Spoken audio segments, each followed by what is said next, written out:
Hey guys, so it's the first morning of me being in Cape Town. It's still dark, and I'm off to climb up Lion's Head. Not totally confident of climbing all the way in the dark because it would be the first time I'm doing it. So hopefully, by the time I get to about halfway, where it starts getting a bit tougher, the sun is up and I can actually see my way. But for now, we'll set off.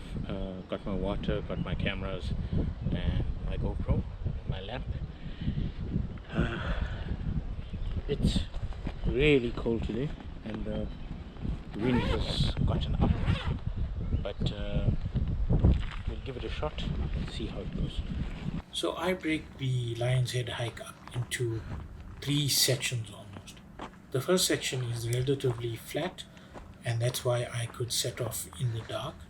But the sun came up and the light improved quite quickly. And this section goes on for about 800 meters to about a kilometer.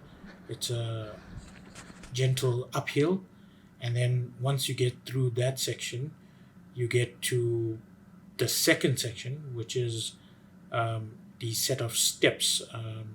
So there's quite a few steps that you go as you getting higher up the mountain. You are walking on the backside or the shady side of the mountain.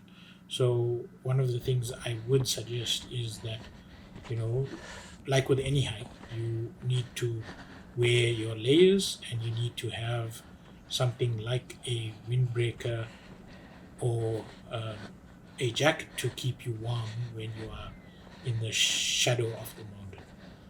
This is also the side that generally the wind will come up from, so it can get very cold on this side of the mountain. Eventually, you will come around to the front of the mountain again, and you may need to then take off those layers.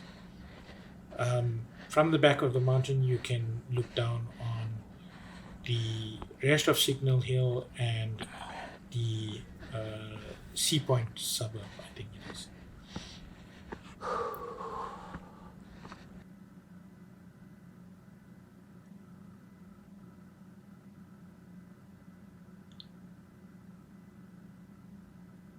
Then eventually these gradual steps become a little bit tougher, and it starts to need more scrambling.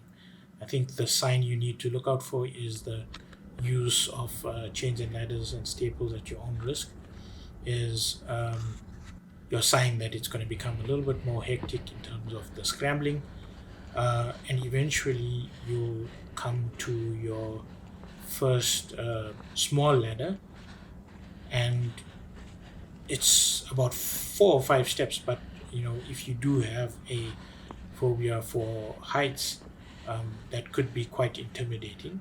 Unfortunately, for that one, there's no way around it. You have to go up that short ladder, and then you almost on these bigger steps and a little bit of scrambling all the way around the front of the mountain.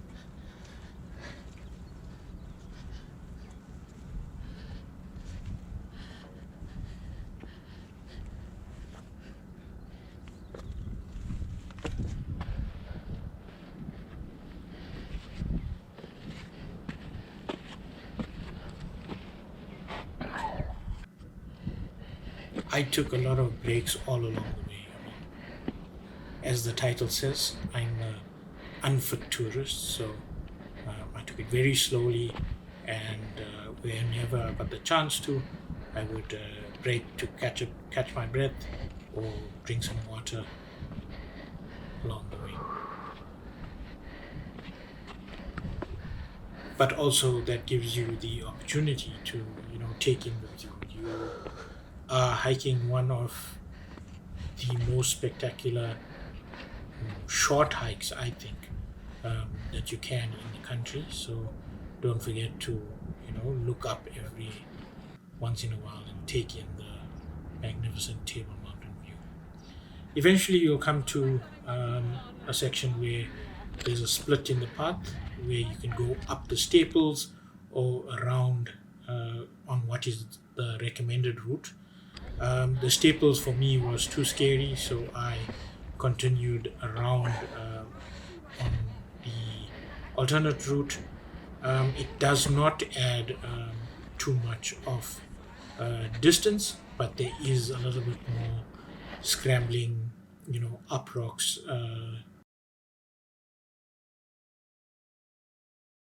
and eventually, this leads you onto what I would call a mini plateau uh, on the Lion's Head Mountain, and this section is actually where you can take the opportunity to rest again, but also it's quite a photogenic spot, so you can take some photos and look out on Table Mountain. I think even making it this far is an accomplishment. So if you do turn around from here, that's good enough. The alternate route where the staples come out is up here. Don't think it cuts out that much of the route or saves that much time. Then from that plateau, you've got, I think, what is the hardest part of the climb. It's you're almost going straight up, and it really does take a physical toll on you. I had to scramble, hands and knees, and scrape my knee. There's another section of ladder that you go up, and some of the actual climbs are quite high, so you need to be a little bit flexible, which I am unfortunately not. This part I think took me the longest, with lots of breaks in between, just to catch my breath and also make sure that I was taking it all in, and as I made my way up, there were other hikers who passed, and I would wait for them to either overtake me, or if they were coming down, just to clear the path so that I could then go back up.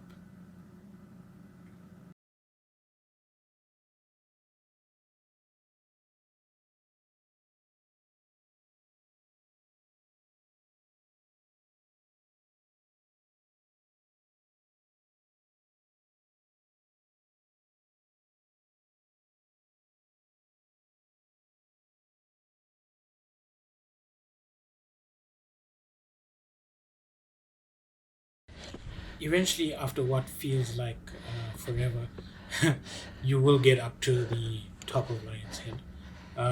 It sort of eases up towards the top, and you can catch your breath a little bit. The scrambling is not as great as the path that you take to get up there. It's just the few last steps are a little bit easier, and then there is a little bit of a flat area at the top that you can rest up on, or use to take your photos, or if you have packed a picnic or something like that, a few snacks, then you can sit down and enjoy that, and again take in the views that you've hiked so vigorously to get up to.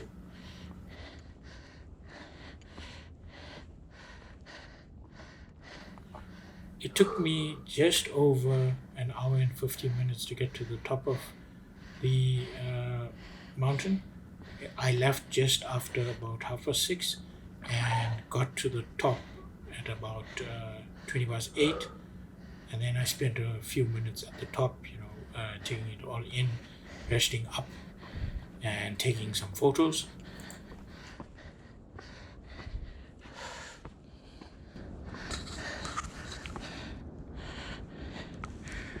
One day I'm going to do this.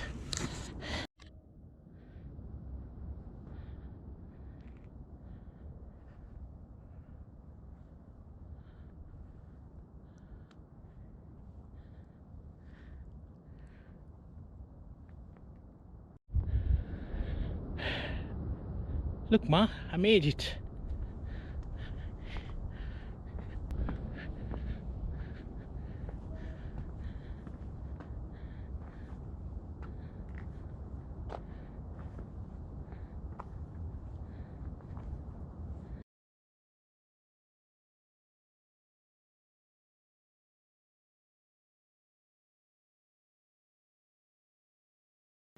Then, of course, from the top, you have to get back down.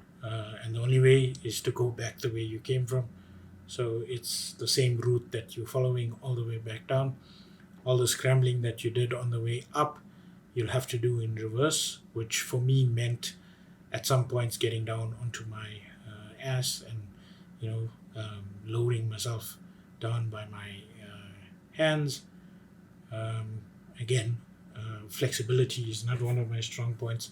So, yeah, the scrambling was a bit tough, but I did manage to make it off in one piece.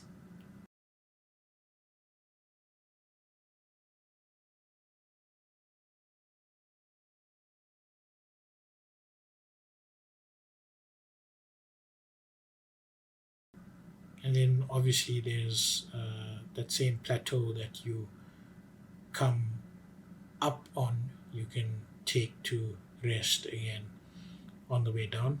You can do the staples on the way down as well, but again, for me, that's the fear factor actually got the better of me. I think besides the clothes that you are wearing and making sure that you carry sufficient water and snacks, the other things that you have to be wary of when you are doing this hike. Prasheen warns me that he's done it once and he saw scorpions along the way.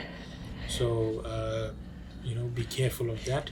And not too long ago, someone I was chatting to on Instagram also said that they ran into a puff adder on the path. So, always be careful of that. It is known for, some of the wild animals that you get there. Um, the bird life on the mountain itself is quite good if you're into that. I saw Cape grassbirds and orange-breasted sunbirds. So, when you're going up, look out for them. But eventually, then you back down almost to the parking lot again. At the parking lot, you'll find that there is a little Vida caravan. So if you haven't packed sufficient water or snacks and you need something to snack on at the car park, you can quickly grab something from that Vida caravan. I think they do coffee as well. And they open pretty early. Obviously, when I was there, they hadn't opened yet, but by the time I got back down, they were fully operational. So getting back down was obviously much faster than going up. All in all, it took just over about an hour to get back down. So it was about maybe 3.5 hours all in all. It's about, I think, 8 Ks return with about 700 meters of elevation gain.